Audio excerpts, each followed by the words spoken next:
Norfolk and Waveney CCG. It is a meeting in public. It's not a public meeting as such. There's opportunity for people to ask questions. I think we certainly have at least one person externally for attending this meeting this afternoon, so welcome. We have apologies from Peter Taylor from Healthwatch Suffolk, Thomas Aaron from NHS E&I, the LMC, and Kath Byford. I haven't got any other apologies. Have I missed anybody? Nope, I think so those are the apologies. There weren't any chair's actions taken between the last meeting and this current one in part 1, so I have nothing to report. Can I remind everybody to keep their register of declarations of interest up to date, including close family members? Are there any declarations of interest that anybody needs to make this afternoon in relation to papers? I take silence as no, so thank you for that. On to the minutes of the last meeting. I wasn't there, so I'm slightly handicapped as to whether it's an accurate, but I'm sure Hein will shout out if there is any inaccuracy. So can I just ask whether there are any inaccuracies or clarifications that people want from last month's meeting that Hein shared? No, so I would take the minutes as approved, and there's nothing arising that's not covered in the papers later on this afternoon. On to the action log. The first 3, no more than that, I want the first 1, 2, 3, 4 are flagged as blue, so they are actions are closed. The next one about number 99 is on LD Health Check. I think we have a paper this afternoon. Yes, we do. So can I take that as is that covered in that paper, Shepherd, the patient user, or is that's going to be in May's agenda? So we're going to keep that open until May about patient experience, because that's not covered on today's paper. The feedback to the CQC following last month's meeting about the positive impact, the letter has gone out to the CQC. Thank you, Shepherd, for crafting it, and I put my name to it, and so hopefully that will be some positive feedback from the CQC rather than usual negative feedbacks that regulators get. It's good to share some good news for people. So thank you for the team for that. And there's an item on HOSC oversight and the interpretation service. There is an update on that, so we can close that one as well, can't we, Sadie? That's in the papers today. Yeah, so we can close number 101 and 102 because it talks about a briefing note, but that's included in this afternoon. So we only have one item outstanding that will be picked up next month in terms of learning disability, health check, and patient experience to carry forward for next month. Excellent. It's always good to clear the decks between meetings. On to the forward planner. Thank you for updating the forward planner to include the meetings until the CCG disappears into an ICS. So that's very helpful. So we've got the set out for April, this meeting, next meeting, and the last one in June. Was there anything you want to add, Sadie, to that? No, just that you can see a couple of items have remained paused for now, which I hope is okay by members. But obviously, if there's anything that people would like to see that we don't pick up through the normal meetings, then please do get in touch with me outside of the meetings, and we will have a discussion about that with Doris. Are there any questions to Sadie on the forward plan as presented? We're happy to accept it for the work plan until beginning of July, end of June. So rapidly on to the risk register. Do you want to take us, highlight anything, Sadie? I just, before you start, I think there's just a comment, I think for me, was about whether the document needs a bit of a refresh because some of the risk, the assessments don't, you know, they're probably a couple of months out of date, or so it might be good. It would be good to get a refresh, especially on the high risk items next time. But over to you. Thank you, Sadie. Thanks, Doris, and thanks for that comment. And you might spot that as well, that the majority of the risks have been updated as at the end of March, but there are one or two that have already started into April. So we'll sort that one out as well to make sure that we are consistent across all of the risk owners. So I'm going to assume that people have read through all of the updates highlighted in red for your convenience today. I've just got 4 or 5 to comment on, if I may. PC3, which is the locally commissioned services risk. As you all know, the project is largely complete now. There are just a couple more items that we're working on around mobilisation, and there will be an update in detail on that in the private part of the meeting. As such, we feel we're able to reduce the risk level down on this to meet the target risk that we had in place for this this particular entry. So we'd like to propose today to close the risk, however, continue to monitor the mobilisation at the next 2 committee meetings so that the members can just continue to be kept updated on that. And obviously, if anything arises as part of the mobilisation of the last couple of elements, we can think again about whether a risk needs to be re-entered. PC6, learning disabilities, is also one of our high risks. I don't propose going through that now because we have a paper on the agenda. The two, we have a PC9 is the hypnotics and anxiolytics risk that remains very high, but Michael no doubt will update us on that through his prescribing report later on the agenda. Again, PC11 is our interface risk. We have got a paper on the agenda today as requested. Unfortunately, Lois has been unable to join us, but Mark chairs that group, and he's going to present the paper in Lois's absence. And then finally, PC14, which is also on the governing body assurance framework, remains stubbornly high risk.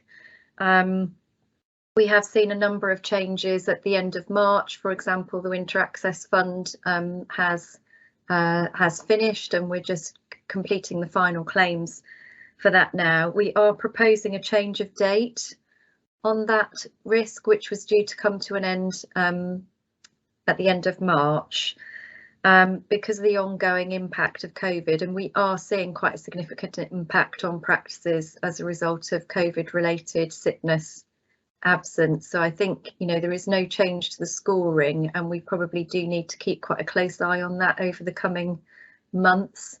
And as we transition to whatever governance arrangements we have in the Integrated Care Board. But I think that's probably all I would like to just highlight to you, but obviously very happy to receive questions. Thanks, Sadie. Chris? Yeah, just a quick one from me, just on the couple of meds management risks.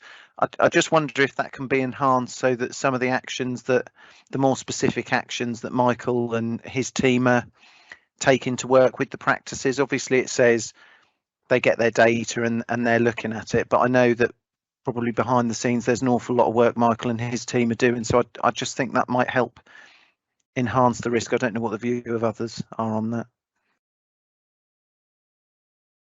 Hein? Thanks. On PC15, it's the Wave 4B primary care hubs, and I know probably will be covered in an update later on, but if I read the comments in March and April, it looks like the risk has gone up. So my request to Sadie and the team is for next meeting, maybe incorporate the latest insight, and I believe there's an important meeting next week which will provide some insight. So it's more a forward look request for an update reviewing that risk. Thanks. Thank you, Hein. Doris, may I come back? Well, I will liaise with Michael outside of the meeting about the helpful suggestions from Chris. I think that's valid, and we'll certainly do that. Thank you. With regards to the estates risk, having had Hein's comments, I can see that the box is the wrong colour. So that is why I haven't highlighted it to you. Paul, I think do we have estates later? Yeah, we've got estates later on the agenda. I think it would be really good to discuss your comments under the agenda item, Hein, when Paul is in attendance, and then we can take action accordingly thereafter. Yeah, I think I would agree with Hein, because it's given the red rag status, it just doesn't look quite right. But we can have a deeper discussion later. John? Yeah, just to comment on that point, so as you say, it'd be good to pick up with Paul later, but I was party to a meeting with the NHS England regional team last week and reps from the national team who were part of the governance process for the business cases that we're going through, and they were supportive of the approach that we're taking, and there's been really good liaison over recent weeks and months to make sure that actually we are all aligned now in terms of the process that needs to be undertaken. So whilst there's still lots of hurdles to get through, that felt a positive meeting last week, certainly. Thanks, John. Tracy? Yeah, just going back to look at the number PC14, impact on practice from the COVID pandemic. I think it's good. It is right to extend that risk for longer, but I think it's we are at a time now where we would expect it to get slightly capacity in primary care to be better, and it's not. It is more pushed, and I'm certainly thinking during the summer months we'll have, as we always do, that holiday period to consider, which is going to be increased pressure. And I think the unknown of what next winter will mean in respect of COVID vaccination boosters, and again the impact on primary care. So I can see that extending at the moment, really, and we've really got to think about that kind of workforce there as well, haven't we, into that risk and what our workforce plans are. Thanks, Tracy. I think it's sensible to extend the the date on that one, but at some point, we do need to live with COVID, whatever that is, in the context of the NHS and in the context of the wider society as well. But I think it's to be discussed at a future date. Thank you. Are there any other questions or comments for Sadie on the risk map? No. Thanks for the update, Sadie, and we look forward to a refresh version next time. Thank you. Moving on to the Learning Disability Health Check, item 7 on the agenda. Shepherd. Thank you, Doris. Just to say it's good timing. I think I can hear some banging and probably fixing things from my neighbours. That is stopped. Thank you.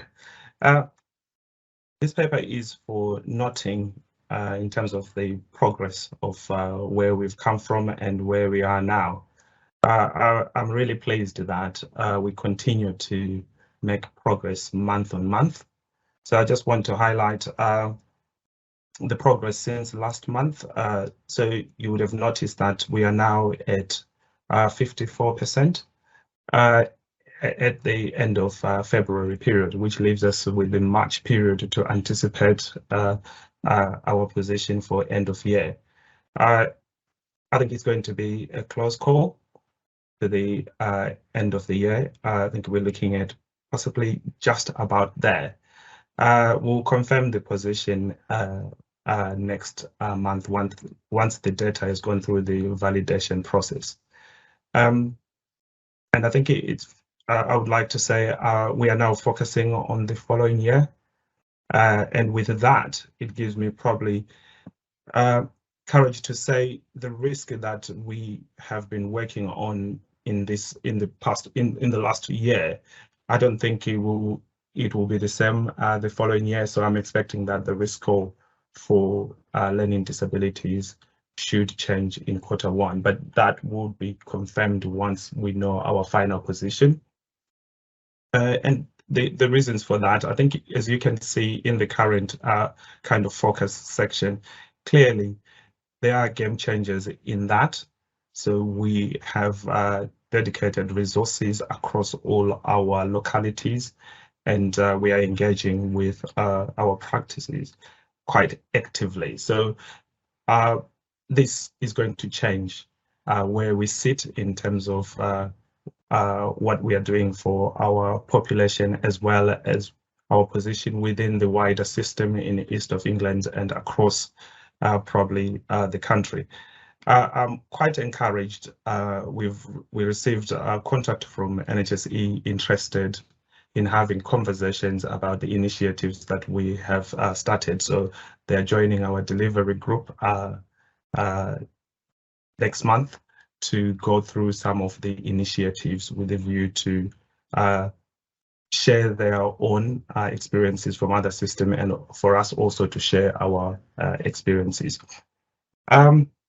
In terms of probably data or performance, which is at the bottom of the page, you would notice that Great Yarmouth is sitting in the lead in the table, and is just to be observed in some ways, and it's quite encouraging. And you would also notice that all our localities are well above 50% now, which is good evidence of a lot of hard work that has gone in particular in the last quarter. So it's really looking positive. I will probably stop there and ask colleagues for any questions. Thank you for the update, Shepherd. It's good to see progress, but I suppose the flip side is, even we hit 75%, what are we doing about the other 25%? But that's the challenge we always will give you, I suspect, in terms of addressing inequalities in Norfolk and Waveney. And I'm sure Tracy will pick that one up too. Tracy. No, I mean, it wasn't about the missing. Obviously, we always want to get the missing, but to me, it's great. I mean, it's really good progress. It kind of has been kind of fitted in that last quarter, but it's a question about the quality of the health checks, because we can do them, we can hit the target, we can tick the numbers, but are they a good health check? Is it a good quality health check? What's the feedback from the families and the patients? So that's my question, because I noticed we're looking at an independent special provider. So are we assured of the quality of those health checks? So to me, it's about the quality of them, that they achieve the outcomes that we would want, and they are a good health check. So that's my question really, but really great progress, good to see. Thank you. And thank you for bringing the quality aspect. And we are very, very clear that quality and the numbers should go hand in hand. And we have the quality team actively involved in every kind of opportunity that we have. They are part of the delivery group, and that delivery group, the plans going forward in the new year, it's co-chaired by quality and commissioning. All the external resources that we have put in the system, they're going to have the training with our quality team, and they also have the checkpoints with the quality team.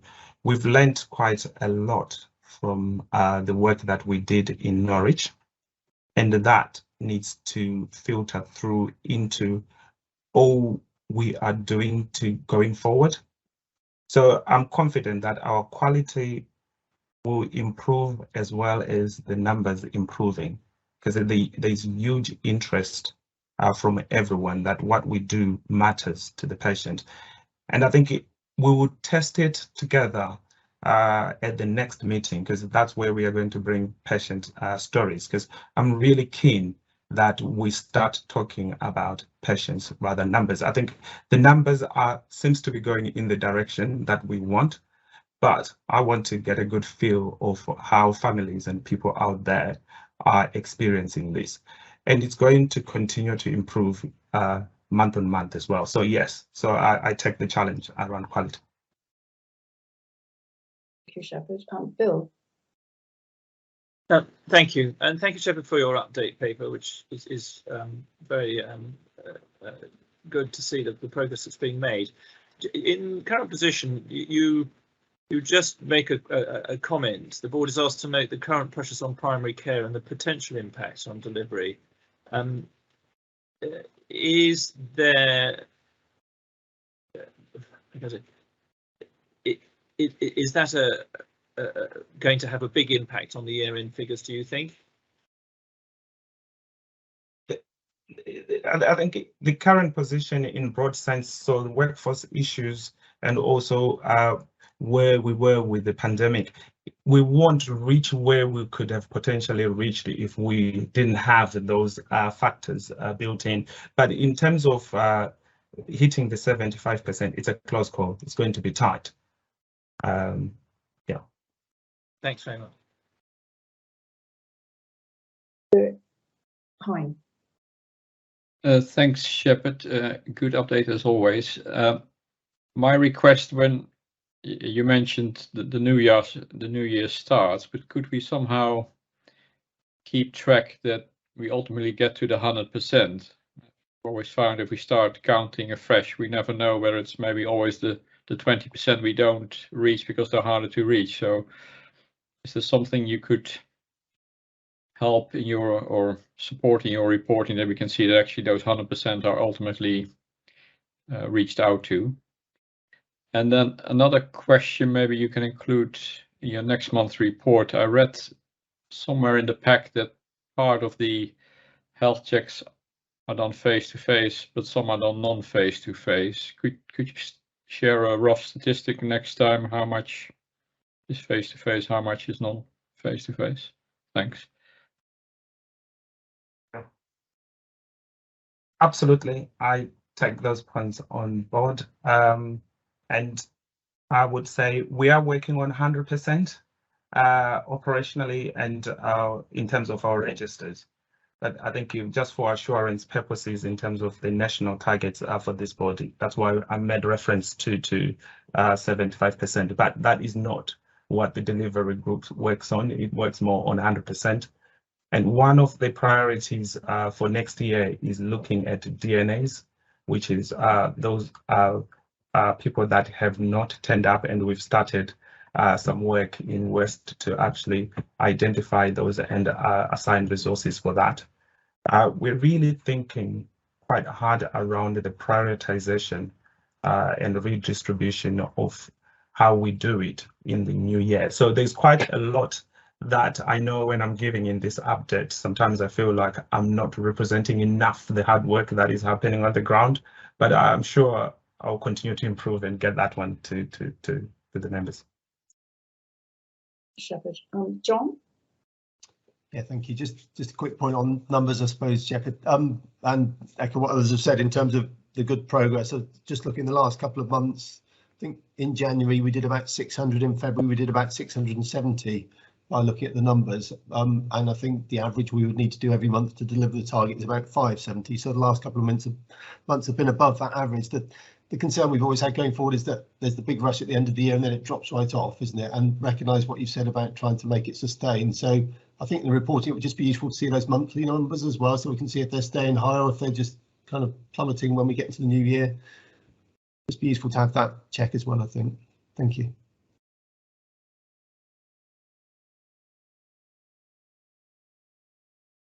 Thank you. Are there any other questions for Shepherd? Thanks, Shepherd, and look forward to a newer and even better report as we go forward. But it's really good to hear that, you know, there is a lot of work going on behind the scenes, and yeah, I know you are probably sometimes a bit frustrated you can't share all of it, but maybe sometimes we can just do a spotlight on something in particular that you want to highlight as part of that reporting as well. But look forward to next month's report, including the patient experience and the family's experience. That will be really interesting to hear. We'll move on to item 8, which is the update on the Norfolk Health Oversight and Supervision Committee and the British Sign Language. Fiona? Thank you. I take the paper as read, but I think we had a very positive discussion with HOSC on both papers, and it helped to highlight the pressures and challenges being faced in primary care around access at the moment, but also I think highlighted the areas where improvements need to be made. And also we're extremely grateful to our 2 clinical leads and to the LMC, because they were really able to tell it how it is on the ground, and how it's actually impacting general practice, and how what it meant for them in terms of access for patients. I think we do acknowledge that there's a lot of areas for improvement, and obviously we'll be taking that forward in our plans for this year. We are already working with our comms team to develop plans to go out to the public to explain the different roles in general practice, and that's very imminent. And I think that will hopefully help people to understand how general practice operates. And also the workforce plans, which obviously are a critical part of in terms of contributing to access, and then importantly around health inequalities, and those patients who can't currently access general practice, or those who face greater barriers. And obviously we want to work closely with our colleagues at Healthwatch around this, and some of the continuing concerns, particularly around digital technology, and how that impacts individuals who don't use it. And we're starting to see the comments come through around that, and obviously just really highlights some of the challenges that we're going to face this year if we're going to provide equitable access for everyone. But I'm happy to take questions on the report. Thank you, Fiona. It was a really good summary of the discussions at HOSC, and it was good to read it. Thank you. Hein. That's more a comment. So thanks, Fiona, for preparing the note. I watched the video of the proceedings, and I think it's all captured very well. I would echo what you say. It was helpful to have a number of GPs who could provide sort of real life examples to underpin the story that was conveyed. So many thanks for that. I thought it was useful to bring this back, given all the effort that's gone into preparing the material. Thanks.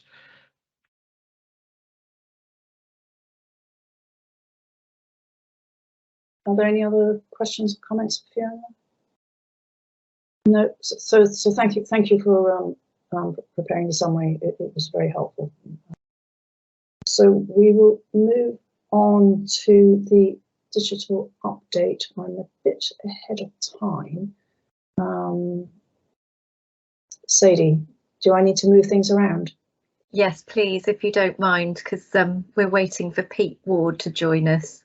It's fine. I always like to, give us all a bit of a challenge when I have to do a bit of juggling. Shall we? We'll move on to item 10 because Shepherd's with us. So Shepherd's just disappeared from my screen. I think he's here somewhere. on the timeframe for the resilience funding. So we move on to item 10, if that's possible, please, Shepherd. Thank you. I'll probably just need a few seconds to get to that paper. Page 48 of the pack. Yeah. I think you seem arranging. So while I'm doing that, it's just to confirm that this paper is for approval rather than noting as seen on the agenda.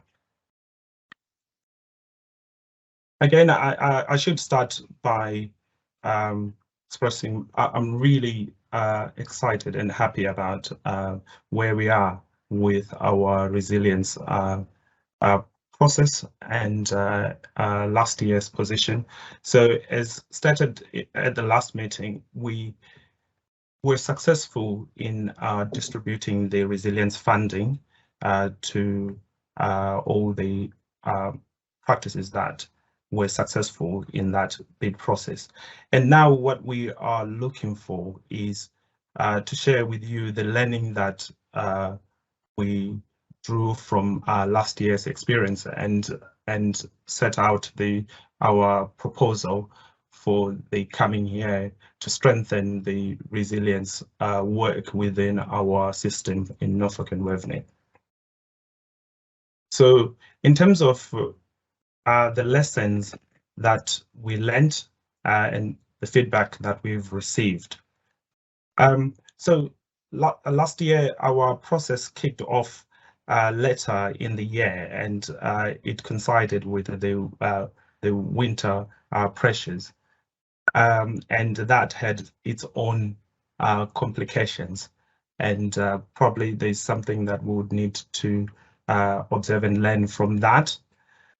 Then I think the other aspect of that period is that it coincided with the Winter Access Fund, and we were able to work with colleagues managing that area. So there are some benefits and also some aspects that we learned in that. And some of the feedback we received from colleagues from LMC and also from practice was around the time frame or the closing times for the applications, that they were probably shorter than expected. So I will reflect that in our probably recommendations or proposal going forward. And I really enjoyed being part of drop-in sessions with practices to talk about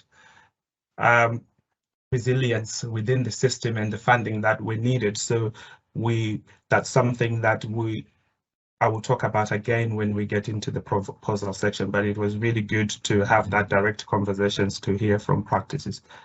And also being part of the funding panel, it was really a great experience actually focusing on how do we improve or support bids to improve patient outcomes. And the scoring matrix was also an area that we tried to implement, and there's some learning that comes with that, and some thoughts about how do we improve that going forward.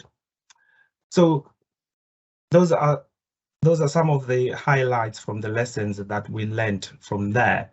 But I now want to take you through the proposed GP resilience funding process for this year, which is 2022-23. So what we are really keen at is to avoid the busy winter periods, and clearly that will help us to be able to prioritize and to get in there early with practices. So the proposal is that we open our resilience funding process in this quarter, that is in Q1 of this year. And we are really keen that we have a good reach to our practices by giving them more time than we did before. So instead of 4 weeks, we would like to extend that to 6 weeks. So that would allow the conversations, the thinking, and the engagement with practices. The application form will need to be simplified and become relevant, and to really help us to get to the core issues that we need to be addressing for patients' experiences. And we are looking at developing a dummy application form which provides some guidance in it, with a very clear parameters set out on what can be included and what cannot be included in that. Practices have also asked for case studies highlighting the outcomes and the impact of previous year's funding, and those that feedback has been echoed by colleagues from LMC. So we're looking to do that. Then again, we're really keen that we engage with practices. We are aligned in understanding the issues that are affecting our resiliency within our system, and learning from last year. Whilst the drop-in sessions were very successful and well engaged, there's something about how do we bring the system, including states digital training, because those have some bearing on resiliency in their way. So I guess resilience, we learned that it was relative to individual GP practice. If we strengthen one part, we'll also strengthen the other parts. So I hope that kind of makes sense what I'm trying to bring out there. Then the assessment of bids and allocation of funding will go through the funding panel in the same way we did last year. We spent a bit of time talking about how do we target, or how do we get the best value for the for the money? How do we bring different parts of our system to an equitable kind of position? So some areas are more impacted by CQC, and some areas have got other concerns.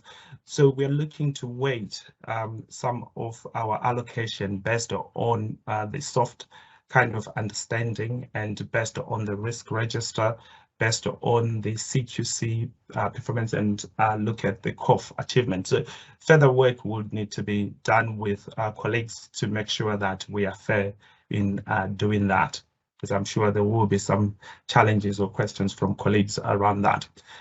And we are really keen to factor some local intelligence, that softer stuff that sometimes doesn't easily come through. We really did find it very helpful to have colleagues from locality, colleagues that spend more time working with the practice supporting, sharing some information as part of the panel. So those are the recommendations. We are seeking approval from members to kick off this year's funding resilience funding process in this quarter.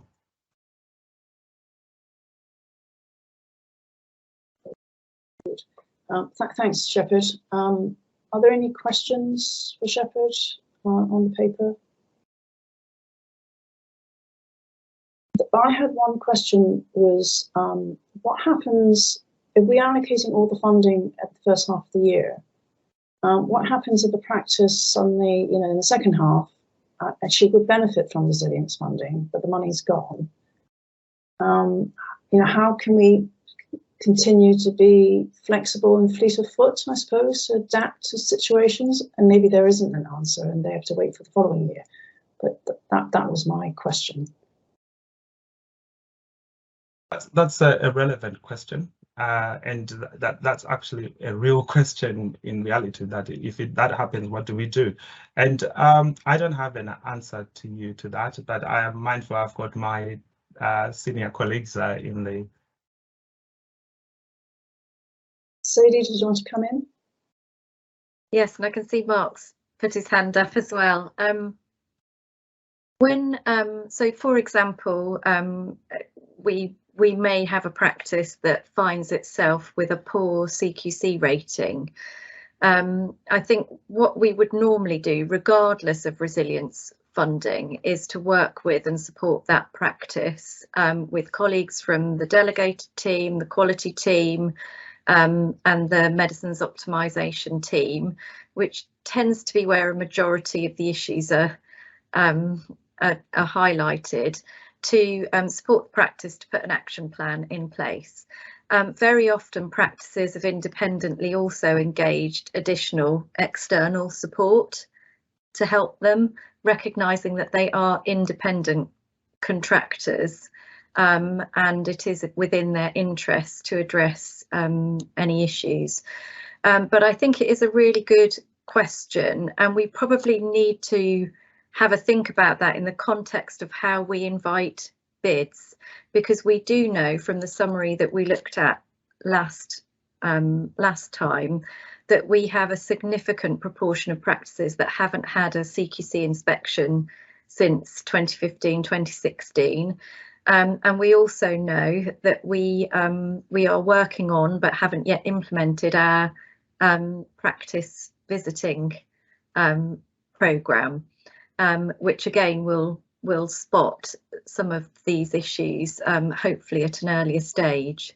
So I think it's a good challenge, and I think we can probably think about how we build that into the process to ask practices to have a think, and and this is where Shepherd's comment around local intelligence comes in as well, because we do know now the issues that tend to get found at CQC inspections, and we can do some preparatory work there, I think, around perhaps getting a little bit ahead of the curve on this. Thank you. Mark, did you want to come in before I come back to Bill?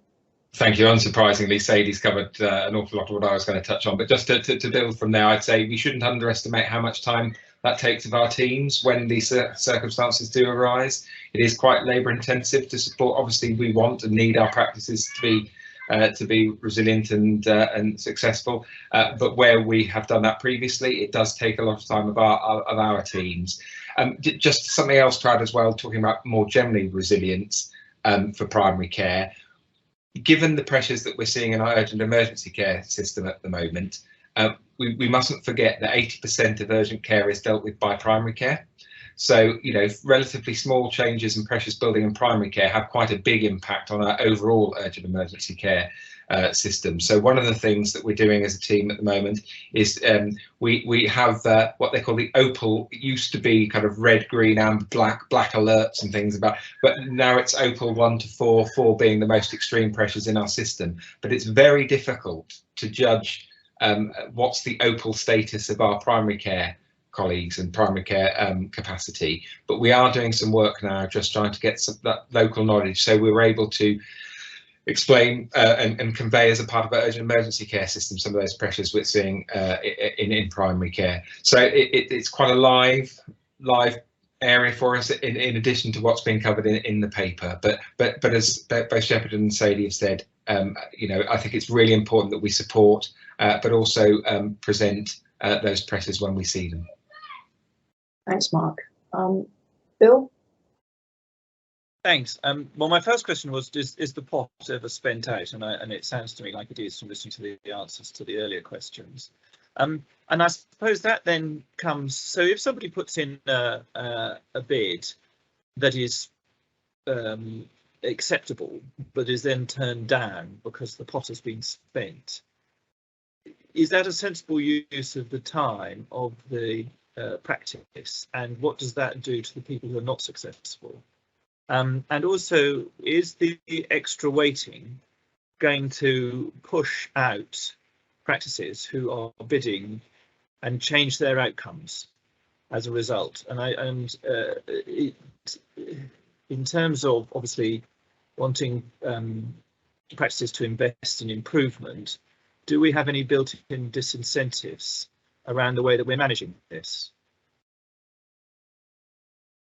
Okay, so I think there are 3 parts to that, and just to make sure that I have fully understood. The first one is about a sensible bid, but that may be affected by the waiting in the event that maybe some practice may need it more than the other. just to check that I got that right. Then there was the last bit about disincentives. Do you mind to just run that again so that I will probably address you once on that? Yes, I mean, it was just that if you have a perfectly good bid, but the money has been spent, isn't that a waste of the time of the practice? And isn't that a disincentive for them to engage in the process? Okay. So that's a very helpful pointer, and I will take it back to the team as well to discuss that further. But my immediate response to that is that this is a process, and you would probably see from what we are proposing that this is not a one-off conversation. So submission of a bid is not, it's not happening in isolation. So we are going to have drop-in sessions to test out. We are going to have loads and loads of communication that gives information about what we are receiving in the system. And also there will be loads of signposting that is involved. So for example, it may be a sensible bid, but there may be where there is more money available, like what we have done recently. I think if not all our bids have been successful in some ways because we were able to work closely with the winter, the WAF money. So I think the dialogue proposal that we have with our practice and talking more with each other will help to manage some of what you're highlighting as disincentive in some ways.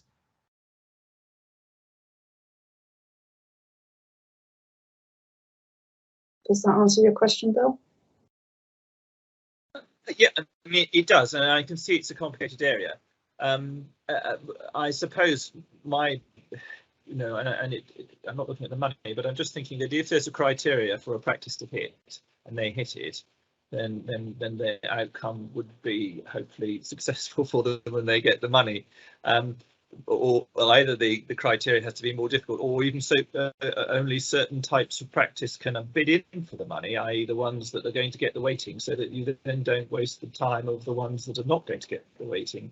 Or you have it in tranches where you say these practices can try first, and then we can have another bidding with the next lot of practices or something like that. Just so that I think that there's more clarity about whether you're likely to be successful or not. Did you want to come in, Sadie? Thank you. I think Bill raises a number of really good points which outline the challenges that we've had in managing this funding over the years. This funding is always oversubscribed, as you would, it's, when you think you've got 105 practices and 143k budget line, we often get more bids than we've got funding. And we were quite fortunate in the last year because we did have other funding lines that we could direct practices towards, such as the Winter Access Fund, which we won't have. We might have it later in the year, but we certainly don't have it at the moment. And I think what Shepherd and his team have tried to do is to introduce ways of supporting practices in terms of understanding what is and isn't suitable as a bid, what a good example of a bid might look like, and trying to put that dialogue in place and the local intelligence. But I think it will be interesting to see through that dialogue how this goes down this year, and I think we need to keep learning from it, because we certainly have had that feedback in previous years, Bill, that what's the point of applying because there's never enough money to go around. That is feedback that we have had. I'm not sure that we've had it this year. I think it worked really well in this last year, the process, but we did have those additional budget lines to further enhance what we were able to do. I think it's a good challenge. We'll think about it in the context of the dialogue that we have with practices. We'll have a further discussion with the locality teams, and I think we will need to again just keep evaluating what we're doing and try and get it as right as we possibly can. Thanks, Sadie. I just want, does the proposal need to go away and be refined, or can that be done as subsequent to any approval from the committee?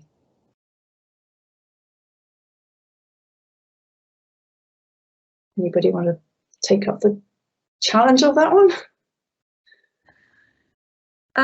Because we're not talking about a huge pot of money. I think that's part of the challenge, isn't it? Because it's a limited pot of money that's going to be only available to a limited number of practices to be effectively used, because you don't want to dice it up so much that actually the money is going to make no difference whatsoever to anybody, which would be the worst outcome. And I just wondered whether you wanted to reflect on the conversation before we approve anything. Or you're going to say, well, actually, it's not really going to change anything fundamental, and so it stands as it's currently proposed. I think my personal preference, if members feel comfortable in approving it, would be to take it away and kind of build the comments into the process that we then published, and we will share the final version with the LMC if we do make any tweaks, and we can certainly bring it back for noting. But I noticed that other colleagues have put their hands up, so they may have a different view. That's fine. We'll see where this takes us. James. Hello. I just wanted to say if there was a chance of doing a sort of pre-screening easy way to see whether or not practice would be eligible would be really helpful, because one of the things that deters is the complexity of just applying and going through the whole process and it will fall on the particular individual, i.e. the practice manager, who is already stressed and all of that stuff. So it can be quite difficult to get your head clear when you've got so many other things to do. So it's sort of, if there was a way of sort of saying, yeah, no, I think we can give you something, or actually we don't think it'll be a chance. I just raise it. I mean, I've got that's all. It's just the individual impact in, because what happens sometimes is some bids are so complex you just think you've got no chance and nobody ever applies for it because it takes a whole day or a half day in an otherwise busy schedule. Thanks, James. John? Yeah, I was just going to say, I think James makes a valuable point there. I think that would be helpful, but otherwise, I would go with the process as it stands. The sense I have is that it's worked really well in the last year. I think I'll probably err on the side of caution of not deterring practices from applying. I suppose I'd rather have more apply and then understand what the issues are, and then also sometimes it happens that more money becomes available through whatever route. Last year it's the Winter Access Fund. There might be other things that become available in the future that we don't yet know about. So if we've at least understood through the process what the issues are that may need to be addressed, we can probably respond quicker to those. So it might result in some practice doing work that doesn't result in funding from the Resilience Fund, but I think it's probably still useful intelligence, but subject to the kind of pre-screening that James has mentioned. Thanks, John. Mark? Yeah, I would agree with that comment as well, but also likewise with James, is about we can't make this overly complicated and take up a day, 2 days to complete the process. Thinking about every year we're told there will be no money to support urgent emergency care resilience, and then inadvertently we're normally given a week or two or a day or two rather, to come up with what are your bids that you need to make yourself resilient over a winter period, for example. So what we have done previously is have bids in our back pocket, essentially, so that should, as others have commented, when funding isn't made available, we can move quite quickly. So if we could set something up, as James has suggested and others, that is not overly bureaucratic, but just that we have almost off the shelf things ready to go, that might be helpful, as John has said. Thanks, Mark. I think that's a very pragmatic approach. Shepherd. Thank you. It was just a small comment around that weighting, the thinking that is behind that. It's really addressing towards inequalities. We really want to be tackling health inequalities, and that would really help us to bring those deprived, disadvantaged areas. That was the thinking behind that. You can see most of our CQC troubled areas and poor performance around data, and those practices sometimes sitting in those practices at risk. It's more to do with those inequalities that are sitting. So there's that in the background in that. But I do take the point that there will be sensible bids from other parts of the system, but they may be sensible for that affluent or good area, but it does not help sometimes in addressing the inequalities, but it will help us with the knowledge and data around opportunities when we've got probably additional funds to be able to address those. Thank you, Shepherd. Are the voting members happy to approve the proposal as currently set out? Yep, thank you. And no doubt if there is any significant changes, you're going to bring it back to us either for reapproval or for noting, depending on the amount of change. Great, thank you. Thank you, Pete, for hanging on, well, coming early and then hanging on. We'll move back to item 9 on the digital update. If you could just take the paper as read and highlight anything that you want to bring to our attention in the paper. Thank you. Thank you, Doris. Yep, I hope you do. I hope you've enjoyed reading about digital. I'll just highlight a couple of the successes that we've seen. So I would highlight in particular around our M365 approach. Work being compiled, so all practices have had their data migrated to the cloud, and the team work on Tarin practice servers. So what this will mean is that ultimately GP practices will be able to connect and work with the rest of the ICS via things like single sign-on, better Wi-Fi, and that ability to collaborate through Microsoft Teams. And that will also enable staff in the additional roles to work more flexibly and productively, and all primary care staff will have that option of flexibility. The other piece around I would highlight around the cloud approach is the cloud telephony. As you've seen in the report, we've identified an advanced telephony supplier following a procurement. Now, what that gives us, we've funded costs for that, is the ability to install an integrated solution that links up with clinical systems and can be used from any internet connected device. We've got 36 practices currently signed up and the implementations are starting. And what that means is that practices can work at scale, they can hand things off between them and look at how they work together in terms of a shared front door and manage peaks and troughs in potentially demand and how they manage that demand at scale and at working at PCN scale. The other piece to highlight is that we've obviously, due to the pandemic, a lot of things were frozen. So within that, we are doing a technology refresh, working in partnership with AGM for practices. So a full refresh is planned, and we are working with AGM, who are out to recruitment for those roles to fulfill those ambitions. What I would flag that we're aware of and we're working to support on is a lot of the concerns around where Footfall, the online consultation system, is being turned off. We are working with practices to understand that and support, particularly look at how we can use social media to help with some of that.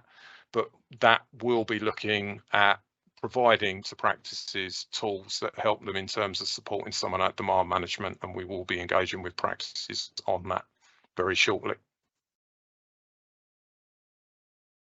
That's what I wanted to cover. Are there any questions, please? Thanks very much, Pete. Are there any questions for Pete? I have one in terms of, I suppose, what we're going to do in terms of support for the deaf community, in terms of digital interface, whether there's sort of some work stream there to try and make it easier for them to access primary care services.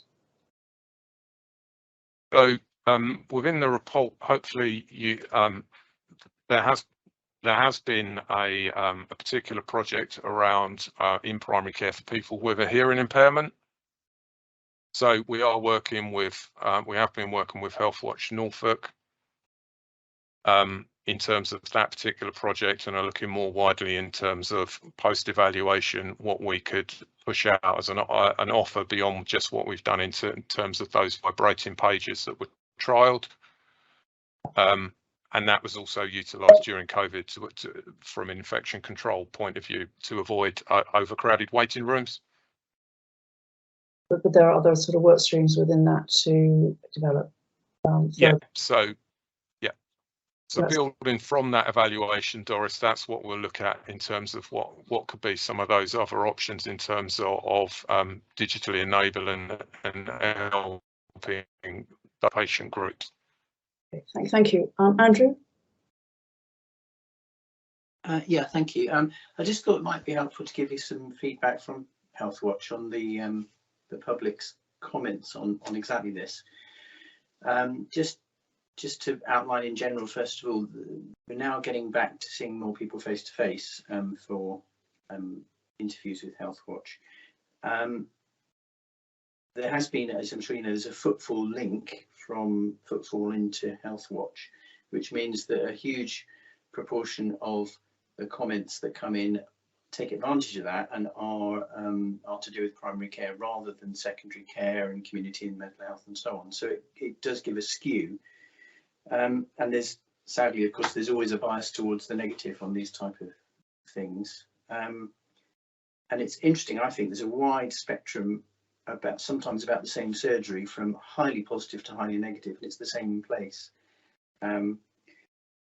The main issue, I think, from the public is not access to clinical care, access to making appointments and obtaining information via either the phone or via footfall or the other similar systems.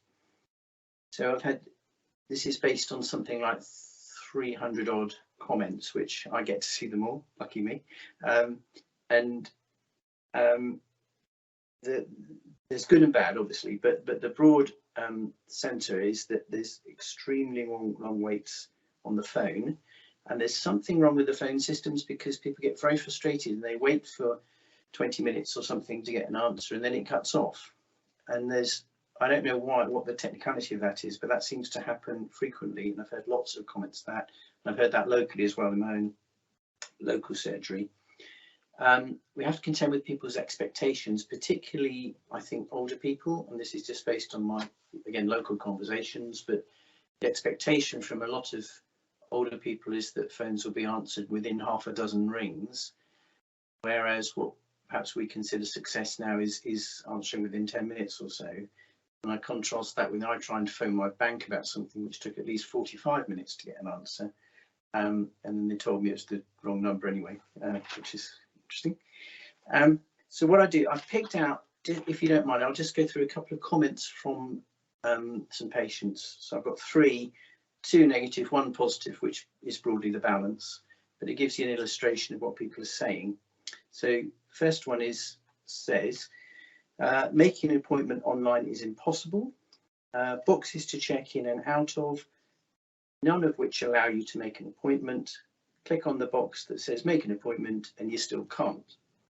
I won't tell you which surgeries these relate to. The other one, another negative one, the website gives a loud and clear message, go away. We are doing our best to make it impossible for you to find your way through endless and irrelevant information and prevent you completing the email form asking for an appointment.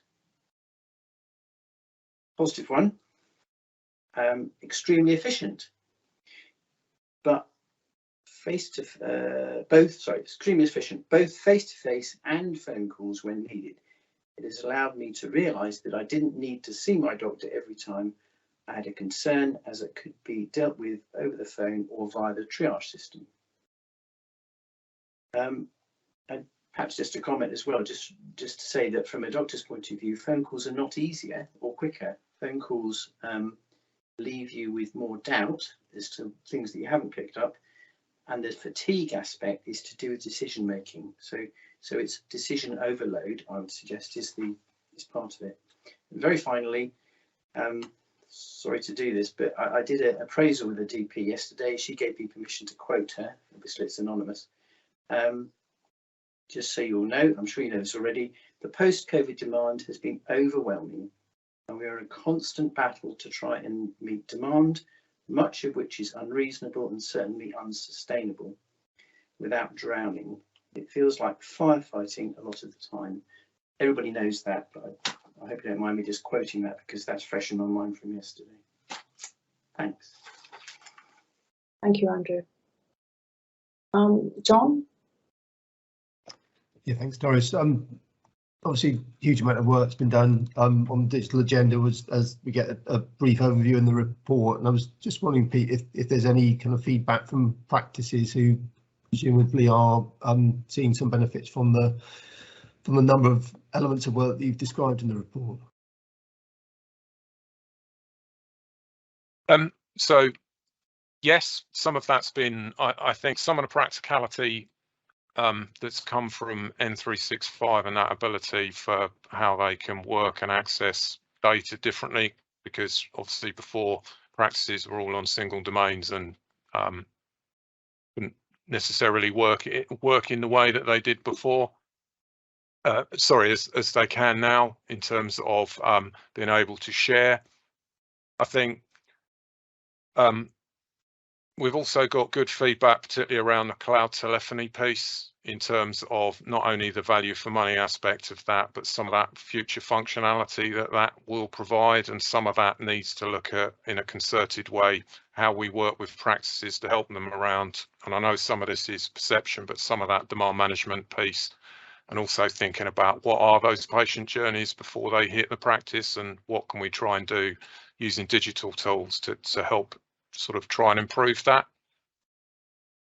Some of that next challenge is identify working with primary care, and particularly around digital. We've got the digital interest group, which is well attended by practice managers and IT leads, and they're really supportive of a lot of the enabling type functions that happen behind the scenes in terms of NHS giving them NHS mail administration rights and so forth to enable them to create log-ons and so forth quickly. Just as an example, in terms of some of that's not new, that's just using existing technology differently. Thanks, Pete. It's good to hear of some positive impact that's had actually on practice with the changes as well. Bill? I just wanted to say I thought it was incredibly positive that the platforms are now coming together.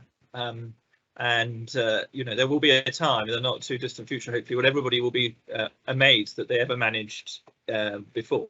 There was all this interconnectivity and that the practices could talk to each other, and that's hugely positive. I suppose the question is how do we get the laggards to adopt, so that getting the last 10% of practices into the system is because the early adopters, more the key ones, and they're all in, and when the PCNs come together. Is there a deadline, or is there a strategy to say we want to have X% involved, and then by this date we would expect you all to have done it? Or I didn't see that in the report, and if it's in there I apologise. I just wondered where we're going to finish with this, where we're going to get everybody using these platforms.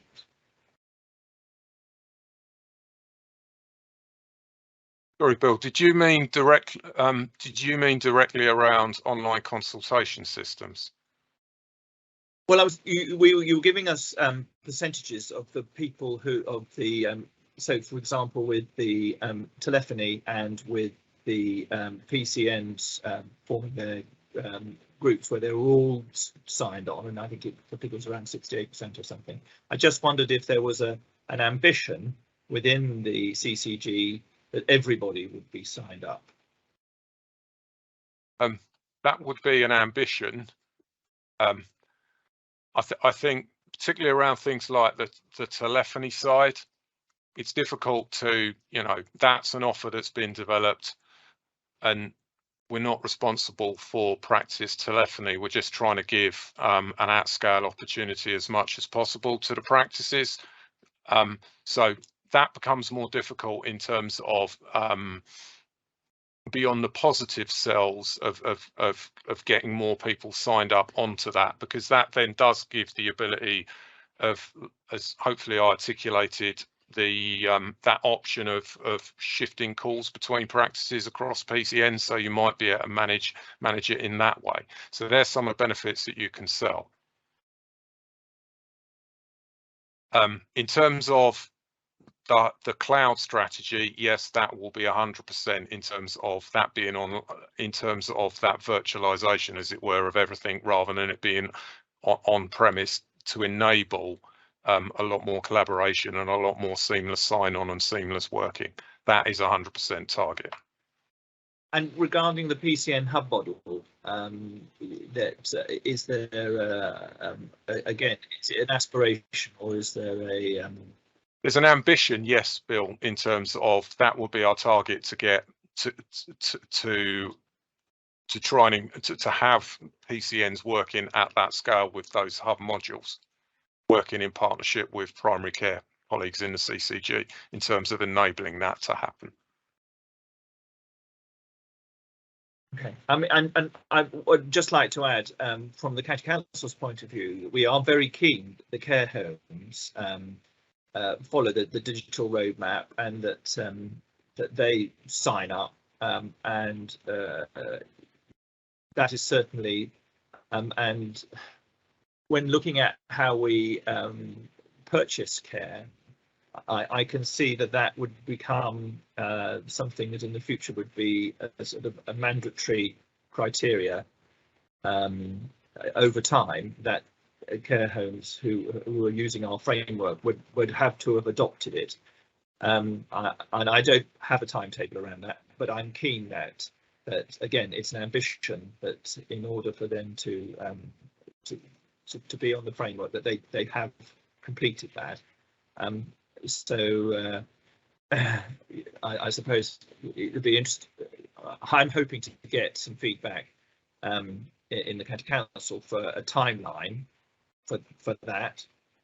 Hence my question around the questions within the CCG itself. Sadie, did you want to come in with any other? No, okay, that's fine. Move on to Rosemary. Just really, hello Doris, I just wanted to echo Peter's point really about the cloud telephony, because certainly from some of the points that you've raised, Andrew, you know, as a large practice, well, yeah, and the largest practice in South Norfolk, we've really struggled with our telephone system across 3 sites, and particularly at the moment when we have so many staff off with COVID, it makes it very difficult to man the phones. It's a real struggle.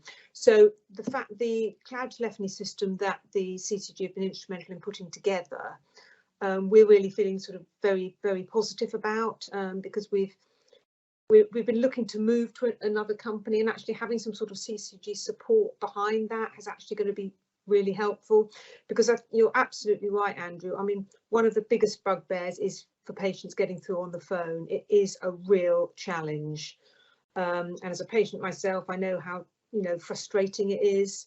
So certainly that piece of work that the CCG has been helping with has been incredibly helpful. Thank you, Rosemary. Tracy? Yeah, I mean, I think sort of thinking from a perspective of working in primary care, the PCN hub approach is really going to make a difference, I think, to sort of practice resilience, because clearly being able to, book into shared clinics, work from different sites to another site. So if a practice, for instance, find one day due to sickness, they've got less staff, sharing roles and clinics, it just makes that resilience, I think, a lot better moving forward. So really keen we can progress that as much as we can. I just think we are obviously moving very much to kind of that digitalisation, and we must remember those that are digitally excluded and what's our approach and how we're going to support those people, because that will be an ongoing challenge for many. Thinking about that, and just my question about the NHS app, which may not be for everybody, certainly those that are digitally excluded, but we're still kind of 36%, which is quite low, and I use mine quite a lot, find it helpful for ordering prescriptions. You can make appointments on that, so we've got a target to raise it to 60%. How are we going to do that, and how do we compare to the rest of the country with our uptake of the NHS app? Because I think there'll be more functionality with that going forwards as well. I think there's planning for that to have more kind of provisions that we can use it for too. It might take some of the workload from primary care potentially.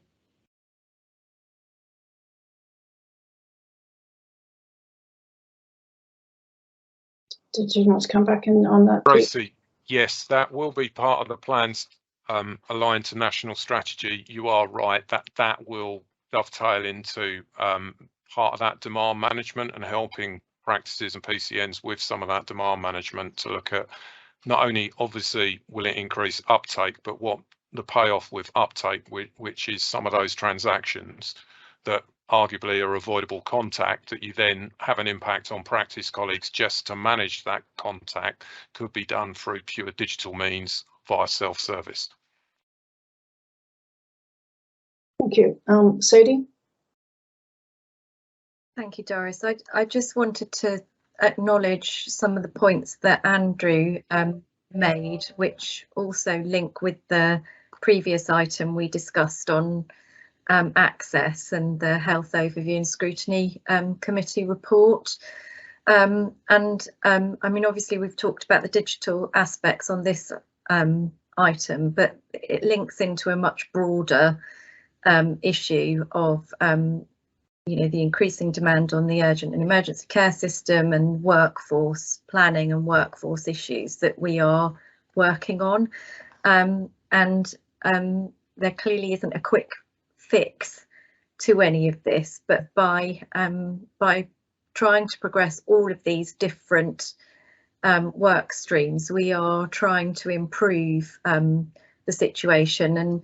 And one of the other things that we're working on at the moment is trying to increase the depth and reach of our communications and engagement work with our colleagues in the communications team, recognising that you know, the situation isn't always as we might like it to be, but some of these issues are going to take a lot longer to resolve, and some of them are reliant on some of the national work that's happening too.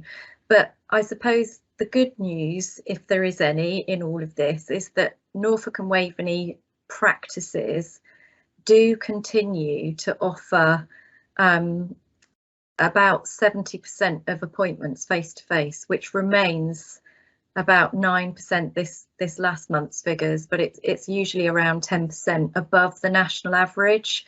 And we are continuing to offer more appointments than ever before. And, you know, it fluctuates obviously month to month, but around 600,000 appointments are delivered every month in general practice. And we think that's probably under-reporting, because we know that there are various schemes in place which aren't necessary, and all the data isn't necessarily captured around appointments. So I think it's really important just to acknowledge that, you know, yes, we understand that there is continued dissatisfaction and that processes are not necessarily always meeting everybody's needs, but it is in the context of a much bigger picture and many streams of work around this. The Health Overview and Scrutiny Committee recognised that things weren't perfect, but there's a lot of work going on, and that work needs to be allowed to happen rather than us being asked to go back. I think they were satisfied that the work was ongoing and we didn't need to go and report back again, and hopefully the paper sort of set that out. But it doesn't take away from the difficult experiences that some people are encountering, and I think our comms and engagement work is really vital in making sure that people understand what clinical triage is, what it means, and what the different roles are, because it isn't just about seeing your GP and your nurse anymore. There's a really wide variety of workforce now working in general practice, and a lot of different ways into it, as Pete's described through the digital update as well. Thank you. Thanks, Sadie. I think we've had a sort of good debate on the back of the digital on a wide agenda. So thank you, Pete, and back to Anne as well for the paper. And we look forward to hearing from you again when you next come and see us. Lovely. Thank you very much, everyone. Thank you. I'm going to move on to back onto the agenda, item 11 on the CQC updates. It's good to see that a number of practices are showing green, which is always a nice sign. So Shepherd, over to you. Thank you, Doris. We have 3 reports since the last meeting, since last month, and it's for the Beccles medical practice, the Grove, and Churchill surgery. I'm so pleased that I'm reporting all green for the 3 practices. I won't spend a lot of time because it's all positive, but I think I'll take the report as read. So the Beccles, as you probably know, that it's a relatively big practice, and it covers about a population of about 20,000 people, families, and they've done really well to attain good across all the 5 domains, and so well done to them. I guess like any other situations where you do well, there will always be some areas where you would need to continue to work on, and I think easy access for patients and also continued work on patient satisfaction around surveys and also alerts were identified in that. Moving on to the Grove, relatively medium size, 13,000 patients are on the list, and they have also achieved a good rating across all the domains. And I probably just want to pull out some of the best practice that was identified by CQC in that around training for staff in sign language. I know that there is a huge interest in the CCG around addressing inequalities, especially around for the deaf community, and wanted to just highlight that this is contributing towards those improvements. Again, in terms of areas of improvement around the patient engagement areas, to continue to work on that. Then some backlog kind of clinical issues, they need to continue to work on that. Moving on to Churchill. So Churchill, I think this is a remarkable position that we are in, given that this practice has been reported month on month for the last 7 months or 8 months. And now I'm really pleased to report that we have received the final report, and they have moved from inadequate to a good rating on overall good rating. 4 of the domains have been rated as good, with improvements in the well-led domain. And we are working quite closely with the practice in terms of continued improvements that are required. The external support, which is funded by the practice, is continuing until a point where they feel comfortable that they can carry on. And I wanted also to share with members the positive feedback that we received from CQC regarding this practice a few days ago, following a serious incident involving patient care, and the way they reacted to it and managed the situation. It was described as exemplary. So that is attesting to the hard work that has come from colleagues from CCG, CQC, the practice itself. So well done to the practice to get to this far. I will stop there, and if there are any questions, we'll be happy to take this. Thank you, Shepherd. Chris. Yeah, not necessarily a question, but just to pick up on that, Shepherd. So particularly with Churchill, they've done very, very well from a quality perspective. I know we were supported along with Shepherd's team and the locality team. But the practice manager, who I think was new at the time, has really sort of grasped it, really worked well with us, and I think the outcome is testament to their hard work. So they've done really well. And just on that incident, Shepherd, thanks for mentioning that. Yeah, they reported it to us really early. They gave us all the detail, everything, you know, we would have expected them to done. They had done, and the fact that they flagged it to us was really good, which I think just shows the open and transparent relationship we've got with that practice now. So they've really done very well in a short space of time. Thanks, Chris. I'm particularly personally really pleased to see, I mean, to be honest, if you asked me before the report landed whether it would be good, I wouldn't have put money on it.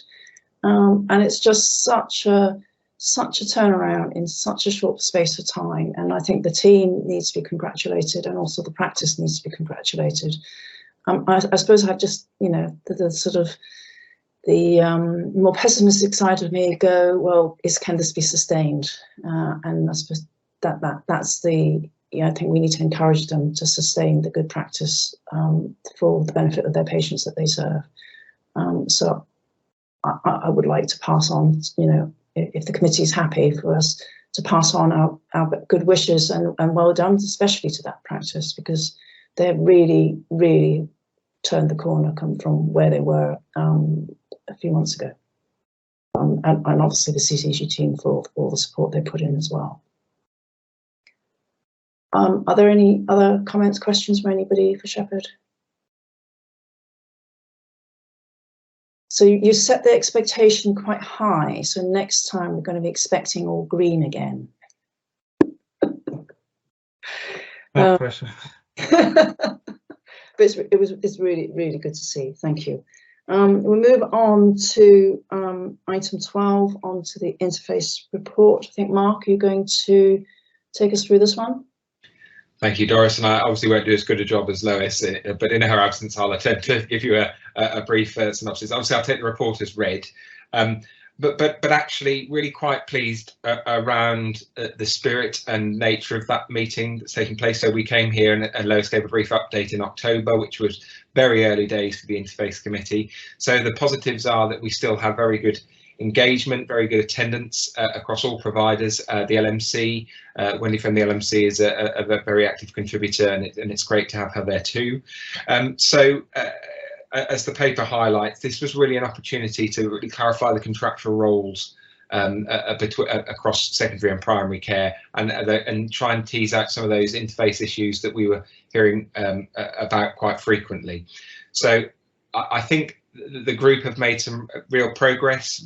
I think the biggest of those, as mentioned in the paper, is around the interface policy has now been signed off and agreed. So that was put forward in December. It went to all trust boards and has been signed off by all trusts across Norfolk and Waveney. So that's really good news. But I think if there's a negative, I think there is some frustration about the pace of some of what we're able to change here, but I think hopefully that will improve as we on our journey towards an ICB and ICS. I'm hoping we can pick up the pace, because actually much of this is about forming those relationships, having the honest conversations around what is working, what is not working, what it's looking like through the respective lenses. I think what's been really successful also is that everyone at that meeting are equal partners, so it's not just an opportunity for primary care to flag the concerns about some of the secondary care issues as they see them, but also for secondary care to flag any particular challenges. For example, referrals, and some of the referrals that have come through, some have been highlighted as perhaps could be a bit better. So it gives people an opportunity to pick those up. The paper does highlight some of the areas that we've worked on as an interface group, and some of these are kind of more longer term issues, but the other one that's not perhaps mentioned in the paper, it also gives members the opportunity to flag very live issues. For example, at the last meeting, given the pressures that we've got around ambulance performance at the moment, some of the practices were flagging that they're having exceptionally long waits when they are calling for an ambulance. So we're also able to be quite reactive as well as strategic in those meetings.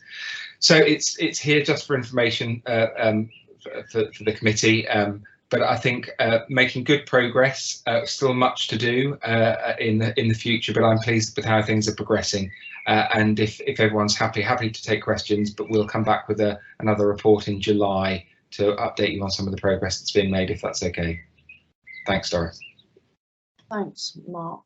Are there questions for Mark on the paper? John?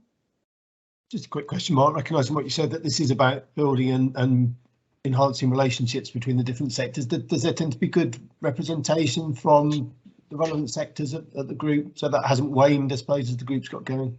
No, and that's what I'm very pleased about, John. I think everyone recognises the value of the meeting, you know, and it's not just the 3 main acute hospitals and primary care. We've had really good engagement from the medical director and some clinical colleagues at the Mental Health Trust, community trusts, and so it really is a good forum to test some of that. So yeah, representation has been good and remains strong, but it's also, you know, it's also been a really good opportunity to bust some of the myths as well, actually, as a group. So yeah, and I think for that reason, as well as all the others outlined in the paper, John, yes, representation has been good. Thank you. Thank you. It's really good to see some progress.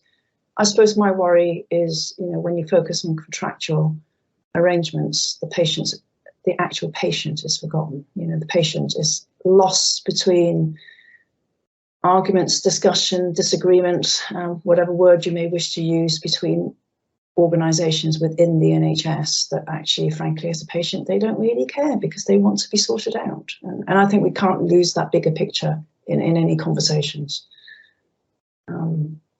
Thank you. No other questions? I will. Oh, Mark, sorry. Sorry, Doris, if I may come back just on that point, I completely agree. And actually what we found as the group, yes, it kind of started off on a contractual footing and we're dealing with a lot of those issues, but some of the issues that are being raised are more absolutely about patient experience, patient care. How do we make sure we improve those processes? So even though it started off as quite a contractual meeting, I'm very pleased to report that we're picking up some of the patient experience and also staff experience issues as well. So we mustn't lose sight of that. It's a really good point. Yeah, it's just not allowing, you know, contracts, arrangements to dominate things that actually you can't actually get improvement in outcome and experience for both staff and for patients. So I'm pleased to hear that. If there's no other questions for Mark, we will move on to the estates paper. Paul magically appeared when I mentioned estates. Thank you, Paul. Take the paper as read and highlight, lowlights, whatever that's on the paper you want to bring our attention to. Thank you. Nice. Yeah, so I've seen the papers read. 2 things I just really wanted to touch upon. The first one's the one around Wave 4B. I'm expecting some questions there related to the kind of the risk earlier on the agenda as well. So just to give a bit of a kind of an update on where we are with Wave 4B, we've had, and I have got a bit of feedback from NHS England, mainly the national team of NHS England, from our submission of the programme business case that was made on the 1st of December. That feedback does mean that we're going to have to rewrite elements of the programme business case, and we will need a resubmission, which means that the programme business case isn't going to be formed. We're not going to get a formal approval decision this month now, as we were previously expecting. And on resubmission, at the moment, the timeline we've been given from NHS England is that it's a 3 months approval process from us submitting it to then getting final sign-off from the Department of Health. There is a meeting happening today where they're trying to streamline that a bit, but that will be weeks rather than months to streamline that process. But that is kind of at our control, that approval process. What I would say is the feedback that we have received is actually really helpful and beneficial to improve the quality of the full business cases when we get there. It's just disappointing that we didn't have this feedback earlier in the process. NHS England have been cited on this, the regional arm of NHS England have been cited on this for several months, over a year now, and it would have been good to get that feedback earlier. So we are going to I've also had kind of good exec support from John and Tracy, who are fully cited on this. And as a CCG, we are going to do the works to rewrite those elements of the programme business case, get those submitted. But at the same time, we're going to commence on the full business cases at risk. We're going to have to do that because otherwise the end date of March 24, we're not going to achieve the bills by that point, and the 25 million allocation would be lost if we don't hit that end date. Again, NHS England is supportive of that approach. This means there's going to be a bit more of activity for my team and those to work on those projects over the coming months. So it's looking likely at the moment that the current timetable would be approval of the programme business case in September this year, and then the individual full business cases no later than December this year, which would give us 15 months to then deliver the schemes. We are briefing the governing body on this next week at the development session, and then picking up conversations with all practices involved in the Way 4B programme by the end of this month to kind of get them up to speed with timescales and how that impacts each individual practice. The next part of the paper I just wanted to touch upon is kind of the advice notes, in particular the notes relating to increased space, which will have a rent reimbursement impact. The reason we've drafted this is over the last few months we've been contacted by approximately 70% of practices asking for increased space or submitting an expression of interest for a capital scheme which have an impact on increased revenue costs. So clearly we can't afford from our existing revenue budgets to fund all of those schemes, and we need a mechanism. We feel that we need a mechanism to prioritise those requests as they come in. The committee have already seen the process that's in place for capital requests, so this note is an attempt to put in something similar for revenue only requests. The LMC has cited on the process and are supportive, and we just welcome any comments from the committee before we kind of get the process completed and issued to practices. That's all I wanted to touch on the paper, but happy to take any questions. Thanks, Paul. I'm sure there are questions, especially around the Way 4B. Fine. Thanks, Doris. Paul, thanks for the update. And I did raise a question on the risk earlier, and John Ingham already provided some insight that you've built upon.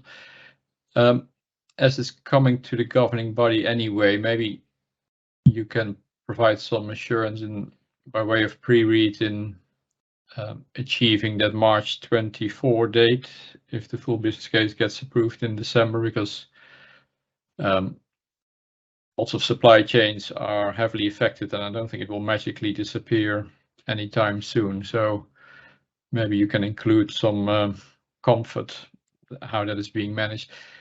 A quite specific question: in the risk register, it says you had received concerns raised about the proposed procurement route. Has that been resolved?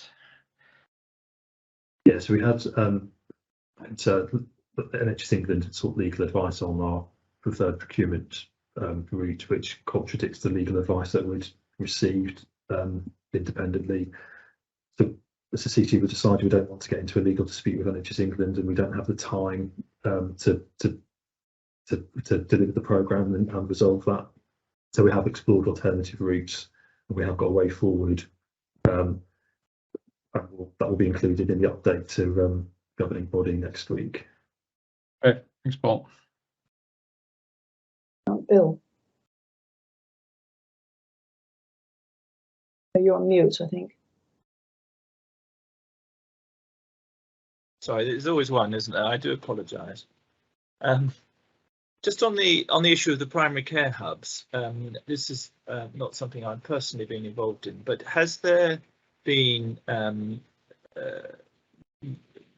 discussion with local government estates on the siting of these with regards to land and sites? I just wondered, because obviously there is a programme of localization of support on sort of social care as part of the prevention agenda, and I just wanted to make sure that that was part of the primary care hubs proposal. All of the district councils and county councils are cited on are cited on the hubs and the locations of the hubs. 2 of the 5 hubs are currently in local can't think of the right words, and currently in ownership by one of the local councils, and the other 3 are that they know the locations of those, so there's no surprises in there.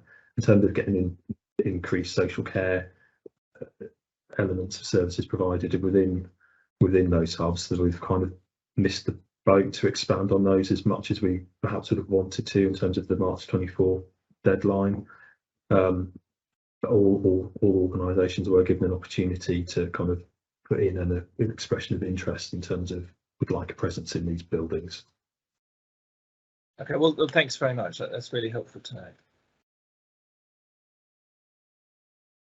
there any other comments from anybody? Andrew.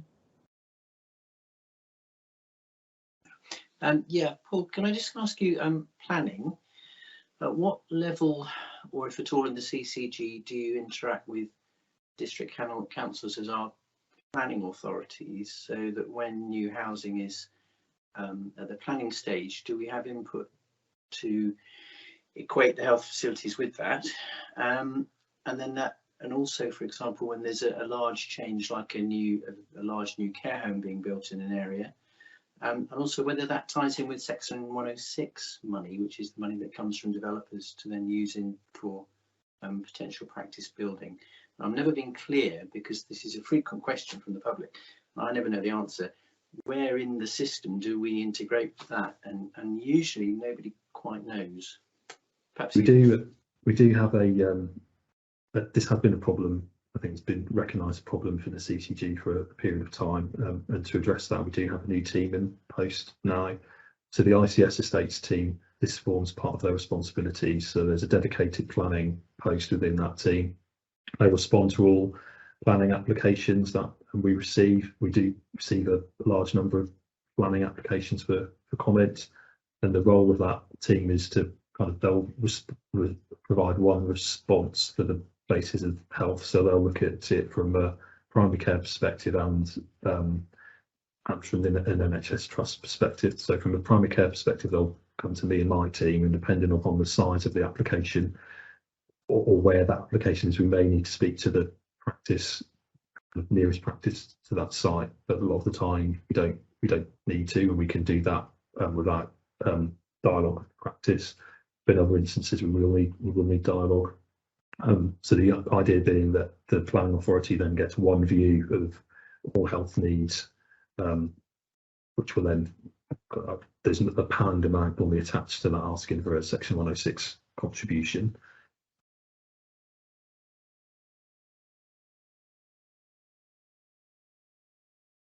Does that help you, Andrew?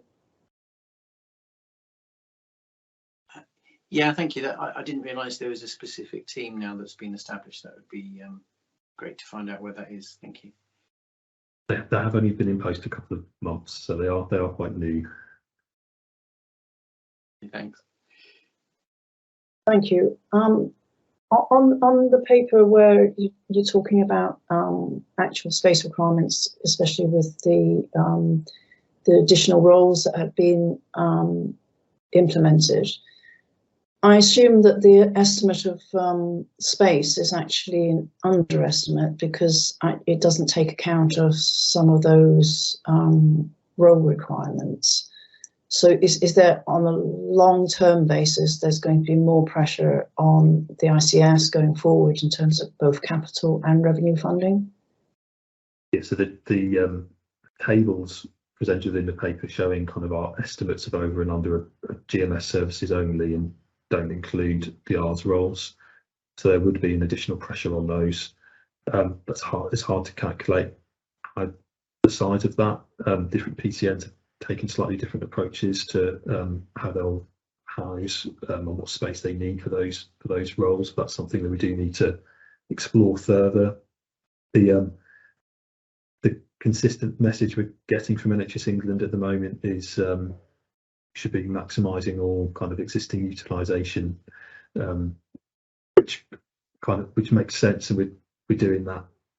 We're doing that the best we can, but I think the table kind of evidences that that's not an option in some areas in the county, and we are going to have state pressures regardless of if efficiency savings could be or productivity can be improved and elsewhere in the county. Thank you. Are there any other comments, questions before? No, so thanks for that update, and we look forward to more information in the governing body next week as well. Thank you. Not next week, in 2 weeks' time. Thank you. So move on to the prescribing report. Michael. Okay, so yeah, thanks, Doris. I'll take the paper as read. So first section is our usual section on finances and the sort of nuanced aspects of costs and variations in category M, etc. I won't dwell on that so much. Dependence forming medicines, not much movement on that this time, which is a double-edged sword, but certainly we're remaining at third position. I did commit many months ago to saying that when we got to January data, we might have dropped a position, but we haven't, because everybody else is also dropping down at the same time. And if you look at the chart on just before section 4, you can see we are dropping at a rate which is faster than national. So we certainly will be dropping down some positions in the coming months. Certainly by the next 6 months, I would be very surprised if we haven't dropped a couple of positions on that one.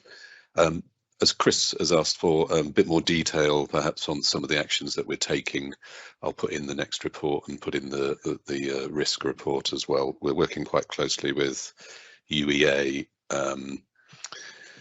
on their opioid toolkit, and also with the Academic Health and Science Network, and our GP prescribing advisor Andy Douglas chairs a regular weekly meeting on opioids and drugs of dependence forming medicines. So we are doing quite a lot of work. I'm perhaps not shouting about it enough as I should. We had planned a stakeholder meeting earlier in the year, but we had to cancel that at short notice because most of the GPs weren't actually able to turn up in the end. So we are going to turn one of our prescribing leads meetings into a focus meeting on dependence forming medicines as part of the PQS that we will hope to launch fairly soon, because there's a key cost saving and safety improving measures within that work. Antibiotics, little bit of movement on that. We've got a slight worsening in volume, but only a very small one in January data. A slight improvement in percentage of broad spectrum antibiotics, and one of our clinical pharmacists has been working with some of our outliers, and the ones that she's been working with have improved quite significantly and will continue to improve. We're in the process of trying to get into some of our higher outliers at the moment, and we'll report back on whether they've let us perhaps do some basic audits. We're sort of reaching out in a fairly positive manner, encouraging them that, you know, us doing audits and helpfully pointing out some action points is useful for their CQC rating, etc. But we sometimes struggle to get into some of those practices for various historic reasons. Just a very brief covering of self-care we thought we'd mention. So we're focusing on 3 aspects of self-care this year. We've already launched Don't Get Caught Out this spring season with hay fever, and we've also launched a self-care message as part of the Easter pressures, and pharmacies are open, and please make sure you have sufficient of your own medicines, etc., and some self-care medicines, and we'll shortly be launching further items in that area. So next month I'll cover in more detail some of the DFM work that we're doing, dependence forming medicines. I'm happy to take questions, comments. Thank you, Michael. Yes, let's hope you get into all the practices, because actually it's for the benefit of patients. You know, the costs to me is almost secondary. It's actually that's the bonus bit for improving prescribing. Any questions, Michael? And I think the where you're having resistance, you know, don't feel that you can't shout if you need us to do something a bit more muscular. I'm sure from the committee to do so. Thank you. Thank you. Moving on, last but not least, finance. Thanks, James, for hanging on in there for the whole session. Over to you. Thanks, Doris. Yep, so as usual, I'll take the report as read, but highlight the key points in the report to you and also clarify some of those points.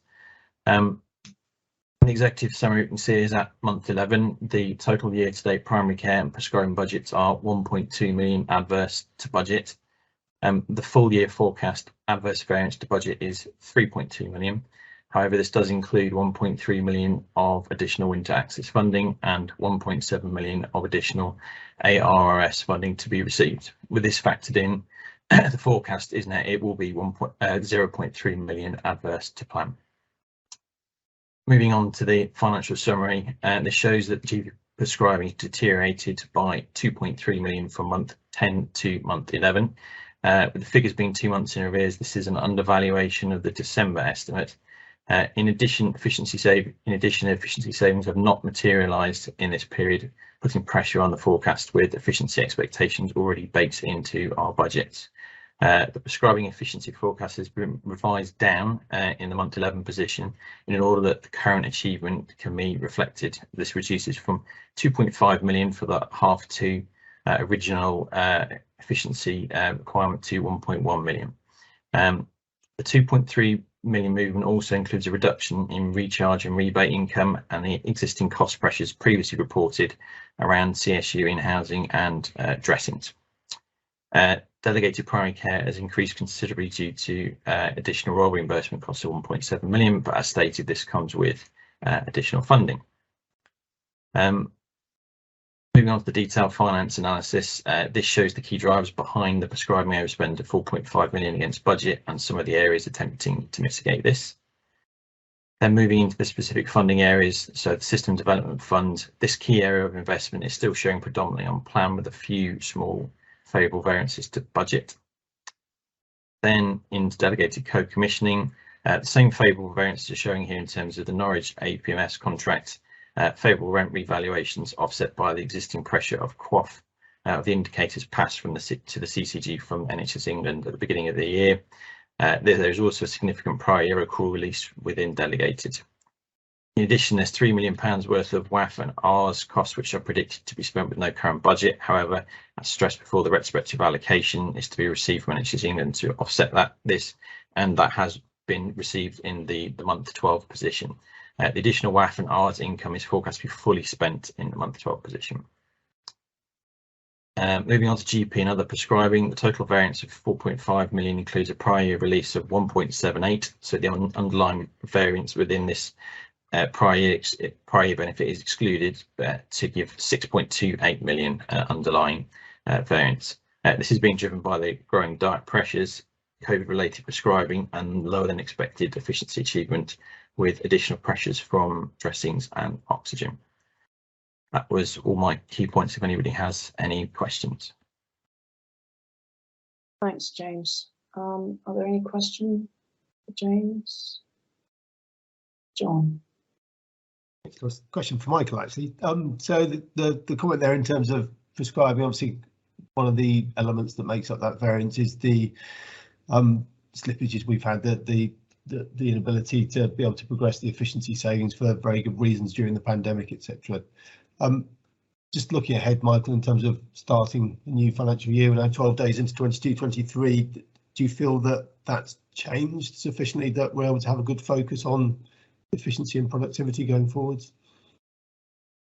Has it changed? It's at the moment, Probably not precisely at this moment, but I'm thinking, well, it has to improve in the next month or two, doesn't it? Surely the COVID cases should be coming down, and practices should have a little bit of headspace for us to provide some support for them to make some changes, either through their their own PCN pharmacy teams or what support we can provide. And we have some plans which are in the scheme, the Optum switches, for instance, which we're looking at, where we can provide do remote support to do some of that switch work without involving practice time. So plans are in place, and some of the things that came out with the updated QOF indicators in terms of opiate work plans and the IIF schemes very much align with some of the stuff that we're proposing to do. So there's certainly a focus on some of the high spending areas in terms of DOACs and opioids and greener inhalers, etc. So I think all the the incentives are there. It's just getting that practice headspace, which some of the practice colleagues on this call will be able to say whether things will be in a position that either they can deliver with a bit of support, or we can provide more hands-on support for those practices that need it. I'd be looking to my primary care colleagues just to say, whether you think you're going to emerge from the current firefighting situation any day soon. What do people think? I mean, my feeling is that it will certainly happen in the coming weeks, but to a limited extent, and then we can get back to what was business as usual before this came along. Rosemary? I do hope so. Yes, I think we're all hoping so. All I can really say to that one. It's funny, actually, Mike. In the last 6-week period, we've actually had more staff absences in one lump sum than we've had in the whole 2-year period.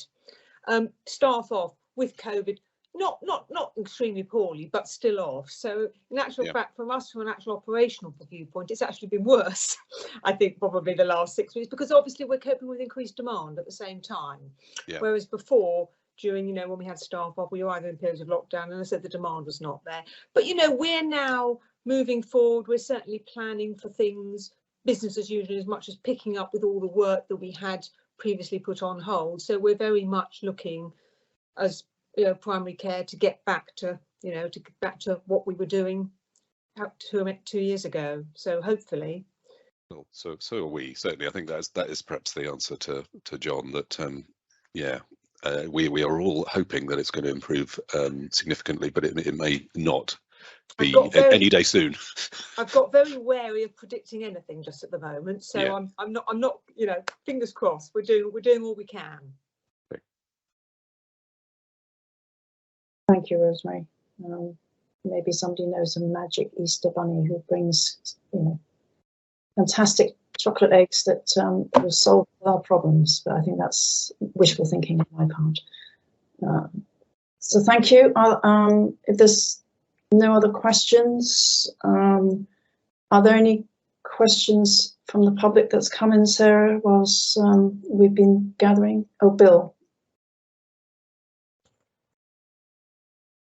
It's not a question as such. I was just mulling on that figure of 600,000 appointments per month out of a population of just over 1 million. And that's probably an underreporting, which seems to me an astonishingly high number given our population. And I just wonder if that was broadly comparable with any of our sort of systems around, and are we an outlier, or is this? And if we are, I'd be quite interested, because it might be a discussion we could have with Region.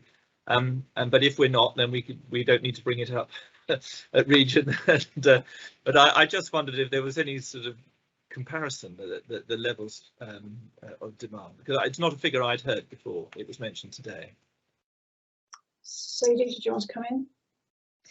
Yeah, I don't think I can with confidence answer that question. I'd need to go away and have a little look at the data, but certainly we are in common with everywhere else in terms of rising demand compared to 2 years ago. And a little stat I heard the other day was around, you know, going back 2 or 3 years, the average patient consulted their GP practice 6 times, whereas now it's more like 12 times. And yet, you know, workforce wise, we're seeing some real challenges, which leads to people working so much harder, such longer hours, and trying to carve up the work in a different way. But I think it's a good question, Bill, and we will just go and check to see if there are any differences in that data that we can get, or whether it is something that we need to ask the regional team. Thank you. Thanks, Sadie. Are there any questions from the public, Sarah, that we're aware of? No. Thank you very much. Well, I've hit dead on 3:30. So for those who I'm not going to see again in the next meeting after this, I hope you all have a good Easter and look forward to seeing you in May